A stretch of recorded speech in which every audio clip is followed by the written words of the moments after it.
Well, ladies and gentlemen, it seems to be that time again.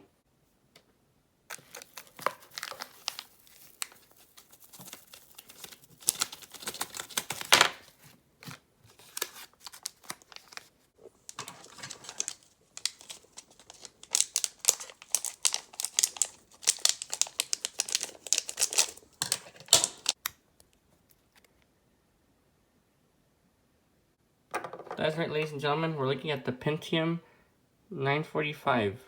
It's based off of the 65 nanometer process. As that's also including the 95 watt usage that it requires to power on. It's time that I, once again, pop this old IBM baby open and see the old Pentium D that's inside and replace it with this new one. Yep, it's this again. Oh boy. It seems to be working. Alrighty.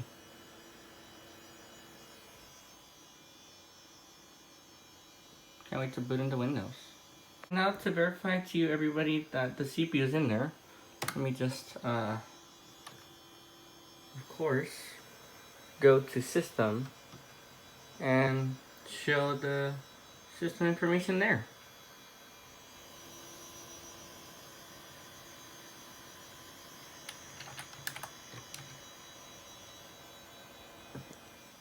Oh, whoa, hello.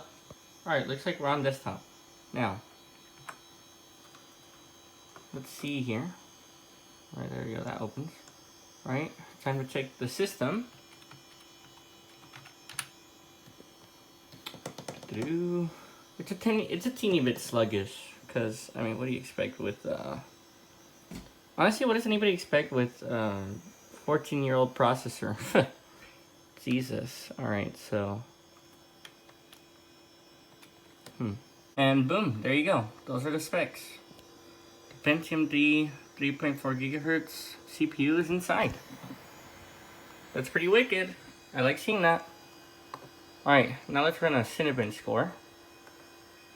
As soon as I close Discord, because I don't really need it right now. I said close. Close. Alright, alright. Wait, is it close? I don't know. Alright. Cinnabon! Fire up! This thing can get pretty loud, folks. Sorry about the fan speed. I know about that. But there's the Cinnabon score. Not sure if you can see it. It's right there. Yep, right there. 75 compared to my old CPU, which was the Intel Pentium 3.2 gigahertz. My new one is now 3.4 gigahertz, so yeah. 1.13 times slower than your system. That means I got a 1.13 improvement overall. You've just been watching Critical Tech. Thank you so much for watching this tech review. Don't forget to subscribe, like, and leave a comment. Share this video, maybe even make it your favorite. And yeah, that's all for today. Whoosh!